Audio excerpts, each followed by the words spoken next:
Govinda Greens, premium and limited plots, prime location, destination that define your status. In front of AIIMS, Govinda Greens.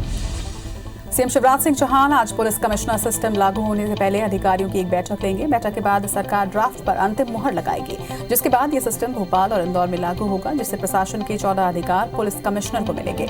System UP की तर्ज पर होगा। BJP SC मोर्चा के राष्ट्रीय अध्यक्ष लाल सिंह आर्य 2 दिवसीय दौरे पर छत्तीसगढ़ आ रहे हैं। वो आज से 2 दिवसीय दौरे पर छत्तीसगढ़ पहुंचेंगे, जो 5 दिसंबर को बिलासपुर के संविधान गौरव अभियान के संगोष्ठी कार्यक्रम में शामिल भी होंगे। इंदौर के नेहरू स्टेडियम में आज टंटिया मामा स्मृति समारोह का आयोजन होगा, जिसमें राज्यपाल मंगूभाई पटेल, सीएम शिवराज सिंह चौहान मौजूद रहेंगे। टंटिया मामा के बलिदान दिवस पर स्मृति समारोह का आयोजन किया जा रहा है।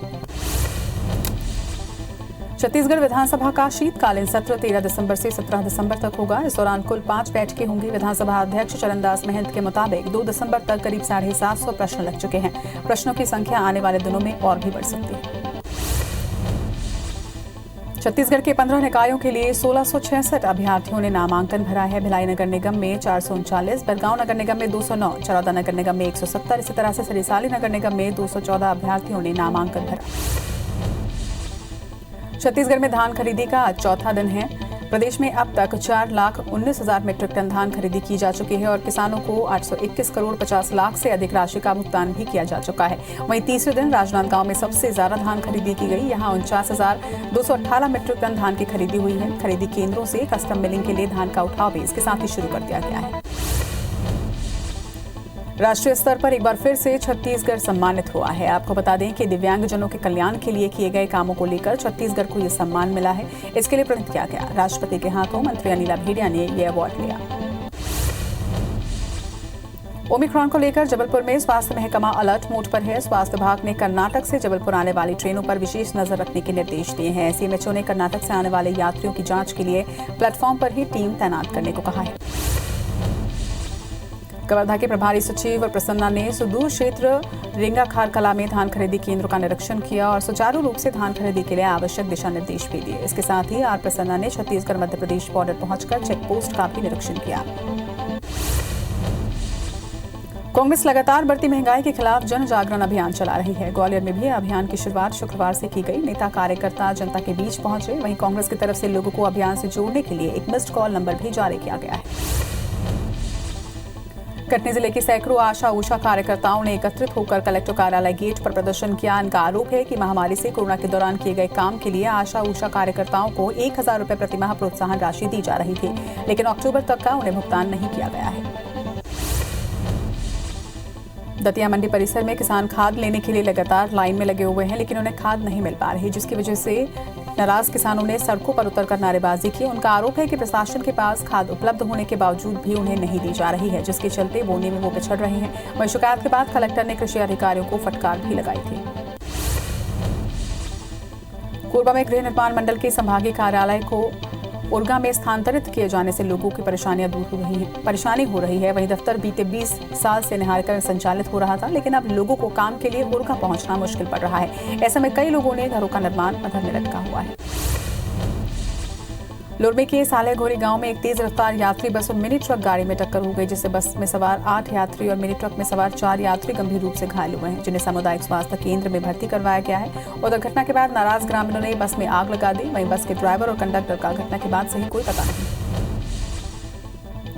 बैतूल जिले में सड़क किनारे से जा रही बारातियों को तेज रफ्तार यात्री बस ने जोरदार टक्कर मार दी। घटना में जहां एक बाराती की मौत हुई है, वहीं 5 बाराती घायल भी हुए हैं। घटना बैतूल कोतवाली क्षेत्र के मोड़ी गांव की बताई जा रही है, जहां शुक्रवार रात तकरीबन 7 से 8 बजे के दरमियान नेड़ा गांव में बाराती मोड़ी जा रही थी। तभी भैंसदेही की ओर से आने वाली महाकाल बस ने बारातियों को जोरदार टक्कर मार दी। कवर्धा के रिहायशी इलाके में एक कार ने स्कूटी को टक्कर मार दी। हादसे में 3 युवक घायल हुए हैं, जिनमें से एक की हालत गंभीर है, जिसे शहर के निजी अस्पताल में भर्ती करवाया गया है। टीकमगढ़ में स्कॉर्पियो और बोलेरो में भिड़ंत हुई है। हादसे में 2 लोगों की मौके पर ही मौत हो गई। वहीं घटना देहात थाना इलाके में टीकमगढ़ झांसी हाईवे पर हुआ है। घटना की सूचना मिलने पर पुलिस की टीम मौके पर पहुंची और जांच में जुटी है। बिलासपुर में अतिक्रमण हटाने गई नगर निगम की टीम को विरोध का सामना करना पड़ा। इलाके में अतिक्रमण हटाने के दौरान लकड़ी व्यापारियों ने निगम की टीम के साथ मारपीट की, जिसके बाद कोतवाली पुलिस ने लकड़ी व्यापारियों समेत 9 लोगों पर केस दर्ज किया है। नरसिंहपुर के करड़ी रेलवे स्टेशन में गले से चैन खींचने पहुंचे चोर की महिला ने जमकर पिटाई कर दी। ट्रेन का इंतजार कर रही महिला की चैन आरोपी ने खींचने की कोशिश की तो वहीं महिला ने उल्टा आरोपी को ही पकड़ लिया। जेआरपी चौकी ले जाकर उसे पुलिस के हवाले किया। बलरामपुर के बसंतपुर में पुलिस ने यूरिया से भरे एक पिकअप को जब्त किया है। उत्तर प्रदेश से अवैध रूप से यूरिया को बलरामपुर लाया जा रहा था, जिसकी सूचना मिलने पर नाकेबंदी कर पुलिस की टीम ने वाहनों की जांच की, जहां पिकअप वाहन से 65 बोरी यूरिया पाया गया। वहीं मामला दर्ज कर पुलिस ने जांच शुरू कर दी है। रायपुर नगर निगम के नाम से भारत सरकार के पोर्टल पर फर्जी आईडी से बनाए गए जन्म और मृत्यु प्रमाण पत्र रद्द कर दिए गए हैं। जिला योजना एवं सांख्यिकी उप संचालक ने बताया कि फर्जी आईडी बनाकर प्रमाण पत्र बनाने वाले आरोपियों पर कार्रवाई की जा चुकी है, जिसके बाद आईडी से बनाए गए प्रमाण पत्रों को रद्द किया जा रहा है। सूरजपुर कलेक्टर ने उप स्वास्थ्य केंद्र कृष्णपुर का औचक निरीक्षण किया। इस दौरान अस्पताल में पदस्थ दोनों आरएचओ अनुपस्थित मिले, जिस पर कार्रवाई करते हुए कलेक्टर ने दोनों अधिकारियों को निलंबित कर दिया है। खंडवा के कोतवाली थाना क्षेत्र में बस स्टैंड पर वसूली करने आए दो बदमाशों ने ड्राइवर कंडक्टर को लोहे की पाइप से पीटा। घटना में 4 लोग घायल हुए हैं, जिसके बाद मारपीट से आहत बस के ड्राइवर ने यात्रियों से भरी बस को कोतवाली थाने में लाकर खड़ा कर दिया और शिकायत पर पुलिस ने मामला दर्ज किया है। भोपाल क्राइम ब्रांच टीम ने बड़ी कार्रवाई करते हुए जुआरियों के ठिकानों पर दबिश दी। पुलिस खुद जुआरी बनकर जुए की फड़ पर पहुंची और जुआरियों को धर दबोचा। मौके से 2 लाख रुपए नकदी, ताश की गड्डी समेत 15 जुआरियों को गिरफ्तार किया गया।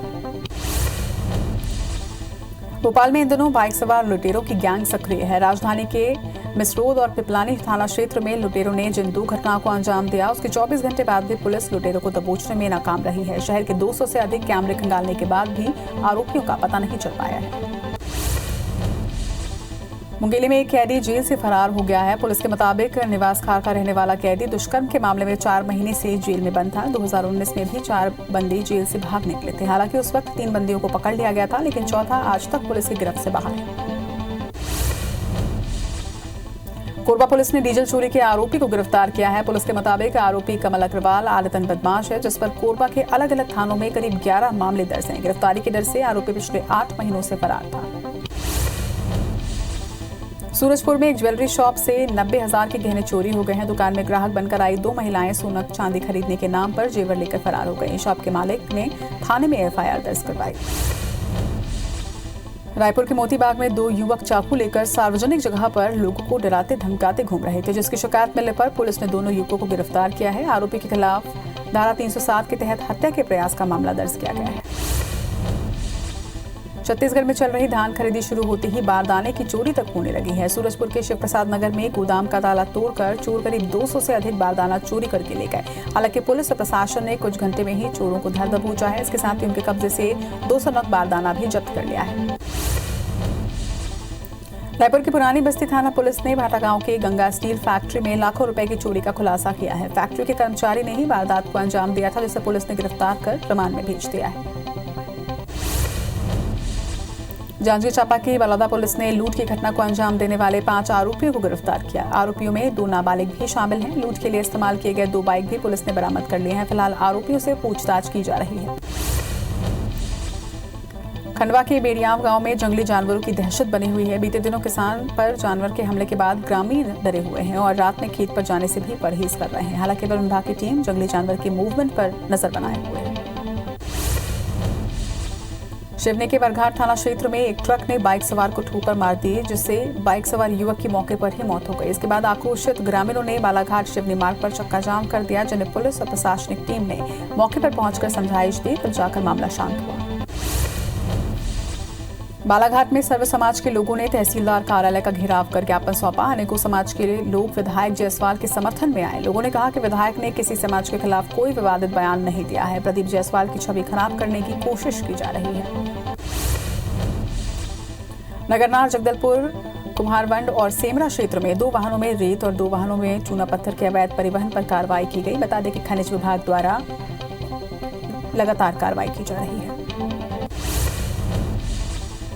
अलीराजपुर के जोबट में कोरोना वैक्सीन का दूसरा डोज नहीं लगाने वालों पर प्रशासन ने सख्ती दिखाई है। जोबट तहसीलदार और नगर परिषद सीएमओ ने मुख्य बाजार की दुकानों पर चालानी कार्रवाई करते हुए 3 दुकानों को सील किया है। 26 नक्सलियों के मारे जाने के विरोध में नक्सलियों ने बालाघाट की आगजनी की घटना को अंजाम दिया। नक्सलियों ने बालाघाट में सड़क निर्माण में लगे वाहनों को आग के हवाले कर दिया। कोरका नरपी के बीच चल रहे सड़क निर्माण में लगी गाड़ियों में ये आग लगाकर नक्सलियों ने विरोध जताया है। सुकमा के किस्ताराम इलाके में जवानों ने एक हिरण के बच्चे का शिकार होने से बचाया और उसे अपने साथ कैंप में रखा। काफी दिनों तक कैंप में रहने की वजह से अब जवानों के साथ हिरण की गहरी दोस्ती भी हो गई है और वो अब जंगल जाने के लिए तैयार नहीं है। सरगुजा संभाग में मौसम में बदलाव के साथ ठंड बढ़ चुकी है। अंबिकापुर में घना कोहरे के साथ ही पूरा सरगुजा संभाग कोहरे से ढक चुका है। अंबिकापुर शहर में पारा 10 डिग्री तक गिरा तो वहीं मैनपाट में 9 डिग्री रिकॉर्ड किया गया है। घने कोहरे की वजह से सड़क में विजिबिलिटी भी कम हुई है। चक्रवाती तूफान जवाद को लेकर तटीय राज्यों में अलर्ट जारी कर दिया गया है। वहीं आज सुबह से उड़ीसा के तटीय इलाकों में तूफान का असर नजर आने लगा है। यहां सुबह से ही तेज हवाएं चल रही हैं, साथ ही हल्की बारिश भी शुरू हो चुकी है। वहीं बचाव दल ने समुद्र के आसपास के इलाकों को खाली करवाया है। चक्रवाती तूफान जवाद की आज से तटीय इलाकों से टकरा सकता है। बंगाल की खाड़ी में बना ये साइक्लोन जवाद ओडिशा और आंध्र प्रदेश के कई तटवर्ती इलाकों से टकराएगा। ये तूफान पहले आंध्र प्रदेश में पहुंचने की संभावनाएं जताई गई हैं। इस बीच राज्य सरकार ने 3 जिलों से 54,000 से अधिक लोगों को सुरक्षित स्थानों में पहुंचवाया है। तूफान को देखते हुए तटीय राज्यों में तटरक्षक बलों ने मोर्चा संभाल लिया है। एनडीआरएफ और एसडीआरएफ की 22 टीमों को यहां पर तैनात किया गया है। वहीं आंध्र प्रदेश सरकार ने स्कूलों और सामुदायिक हॉलों में 197 राहत शिविर भी स्थापित कर लिए हैं। इधर ओडिशा में साइक्लोन को देखते हुए 19 जिलों में स्कूल और जनशिक्षा विभाग से संबंधित सभी सरकारी सहायता प्राप्त और निजी स्कूल आज बंद रहेंगे। चक्रवाती तूफान जवाद की गंभीरता के बारे में अमरावती के मौसम विभाग के निदेशक स्टेला सैमुअल ने कहा है कि पिछले 24 घंटों के दौरान उत्तर पूर्व की ओर से ओडिशा तट के साथ आगे बढ़ने की आशंका है। इसके साथ ही निरंतर हवा की गति 80 से 90 किलोमीटर प्रति घंटे की रफ्तार से रहेगी। इसके अधिकतम 100 किलोमीटर प्रति घंटे तक जाने की संभावना भी है। तेज हवा की वजह से पेड़ और बिजली के खंभे के उखड़ने की आशंका है। ओडिशा और आंध्र प्रदेश में जारी रेड अलर्ट के कारण 5 दिसंबर को होने वाली परीक्षा यूजीसी नीट दिसंबर 2020 और जून 2021 को दोनों ही राज्यों में पुनर्निर्धारित किया गया है। इसके लिए एक संशोधित डेटा शीट बाद में अपलोड किया जाएगा। जवाद तूफान का मध्य प्रदेश में भी असर नजर आने लगा है। प्रदेश में रविवार से तापमान गिरने के साथ ही ठंड भी बढ़ने की संभावना है। रीवा, छिंदवाड़ा, पन्ना, बैतूल और झाबुआ में बारिश के आसार हैं तो वहीं उज्जैन, नीमच, मंदसौर समेत ग्वालियर में बारिश की संभावना जताई गई है। इधर राजधानी रायपुर में 14 किलोमीटर प्रति घंटे की रफ्तार से ठंडी हवा चल रही है। जवाद तूफान का असर छत्तीसगढ़ के कई इलाकों में देखने को मिलेगा। तूफान के चलते प्रदेश के कई इलाकों में बारिश के आसार हैं। वहीं प्रदेश की हवा में नमी बढ़ने से ठंड और बढ़ेगी। इसके साथ ही तापमान में गिरावट भी आएगी। सुकमा और जशपुर में तूफान के चलते बादल छाए। आंदोलन के आगे की रणनीति को लेकर आज संयुक्त किसान मोर्चा की एक बैठक होगी। किसानों का कहना है कि आज होने वाली मीटिंग में आगे की रणनीति पर विचार होगा। वहीं खबर है कि कुछ किसानों ने आंदोलन को वापस लेने का मन बना लिया है। हालांकि बैठक के बाद ही स्थिति साफ हो पाएगी। कृषि मंत्री नरेंद्र सिंह तोमर ने एमएसपी को लेकर बड़ा बयान दिया है। तोमर ने कहा कि एमएसपी जारी थी और आने वाले कल में भी जारी रहेगी। प्रधानमंत्री ने एमएसपी पर विचार करने और उसे प्रभावी व पारदर्शी बनाने के लिए कमेटी बना दी है। वो कमेटी आगे विचार करेगी। आज प्रधानमंत्री नरेंद्र मोदी उत्तराखंड के दौरे पर रहेंगे। पीएम मोदी आज देहरादून में बड़ी रैली करने वाले हैं। माना जा रहा है कि इस रैली में 1.25 लाख से ज्यादा लोग शामिल होंगे। वहीं इस रैली को उत्तराखंड में बीजेपी का चुनावी शंखनाद भी माना जा रहा है। पीएम की विजय संकल्प रैली के लिए परेड ग्राउंड में सभी तैयारियां पूरी कर ली गई हैं। पीएम मोदी रैली से पहले 15,728 करोड़ रुपए की 11 योजनाओं का शिलान्यास भी करेंगे और 2,573 करोड़ रुपए की लागत से तैयार 7 योजनाओं का उद्घाटन होगा। फिलहाल पीएम मोदी की इस रैली को आगामी विधानसभा चुनाव की दृष्टि से काफी अहम माना जा रहा है। पीएम मोदी शनिवार को दिल्ली से जॉली ग्रांट एयरपोर्ट पहुंचेंगे, जहां मुख्यमंत्री धामी और अन्य नेता उनका स्वागत करेंगे। जहां पीएम मोदी 8,600 करोड़ की लागत से बनने वाली दिल्ली देहरादून आर्थिक गलियारे का भी शिलान्यास करेंगे। वहीं 120 मेगावाट व्यास की जल विद्युत परियोजना शुरू की जाने वाली योजनाओं का भी उद्घाटन होगा। केंद्रीय गृह मंत्री अमित शाह कल रविवार को राजस्थान के दौरे पर रहेंगे। गृह मंत्री जयपुर में जनप्रतिनिधियों को संबोधित करेंगे। सूत्रों का कहना है कि अमित शाह राज्य में बीजेपी नेताओं के बीच बढ़ रही खींचतान पर लगाम लगाने जा रहे हैं। वहीं पूर्व सीएम वसुंधरा राजे और अन्य नेताओं के बीच मतभेद की खबरें लगातार सामने आ चुकी हैं। इंटरनेशनल मॉनेटरी फंड यानी कि आईएमएफ की मुख्य अर्थशास्त्री गीता गोपीनाथ को प्रमोट किया गया है। वो जल्द ही आईएमएफ की पहली महिला डिप्टी मैनेजिंग डायरेक्टर बनने जा रही हैं। वो इस पद पर जेफरी ओकामोटो की जगह लेंगे। गोपीनाथ ने आईएमएफ के मुख्य अर्थशास्त्री के रूप में 3 साल काम किया है। आज नौसेना दिवस है। हर साल 4 दिसंबर को भारतीय नौसेना नेवी डे मनाती है। नेवी डे 1971 में भारत पाकिस्तान के बीच हुए युद्ध में भारतीय नौसेना ने कराची पर हमला किया था। इस ऑपरेशन का नाम ऑपरेशन ट्राइडेंट था। इस ऑपरेशन 4 दिसंबर को ही शुरू हुआ था, इसलिए भारतीय नौसेना इस मिशन की कामयाबी को नेवी डे के रूप में सेलिब्रेट करती है। विश्व स्वास्थ्य संगठन के अधिकारियों ने कहा है कि कुछ देशों की तरफ से सीमा बंद करने के उपाय को अपनाया जाना कोरोना वायरस के ओमिक्रॉन वेरिएंट से निपटने के लिए समय दे सकता है, लेकिन वैश्विक महामारी से लड़ने की नींव डेल्टा से निपटने के लिए किए गए उपाय और उससे प्राप्त अनुभवों द्वारा रखी जानी चाहिए।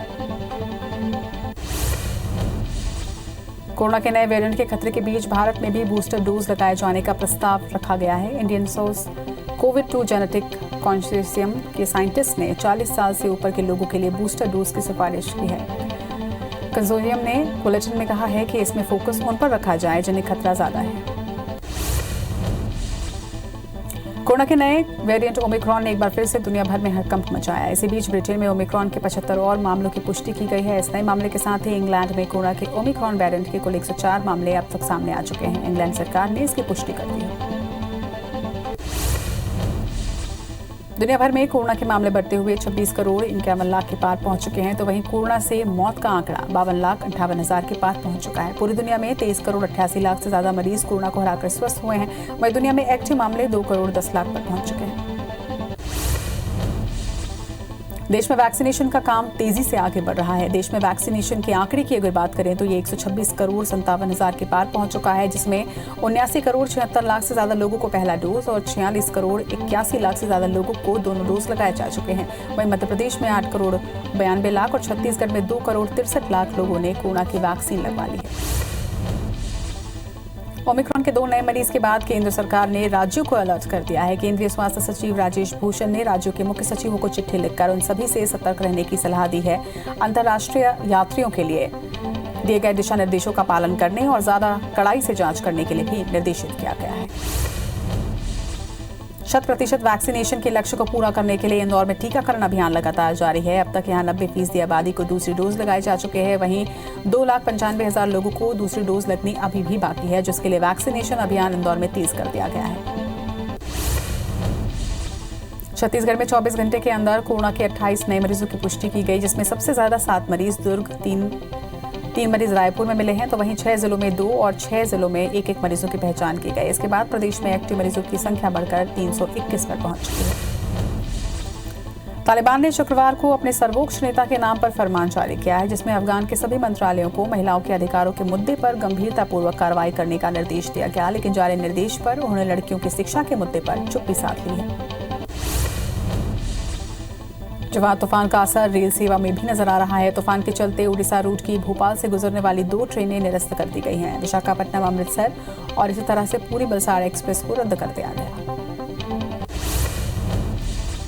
पेंड्रा से अमरकंटक और अनूपपुर जाने वाले सभी मार्गों में आज कोहरा छाया रहा। पिछले दिनों की तुलना में आज पारे में 3 डिग्री बढ़ोतरी दर्ज की गई है। यहाँ न्यूनतम तापमान भले ही 12 डिग्री दर्ज किया गया, लेकिन शीतलहर की वजह से दिन में भी ठंड बढ़ गई है।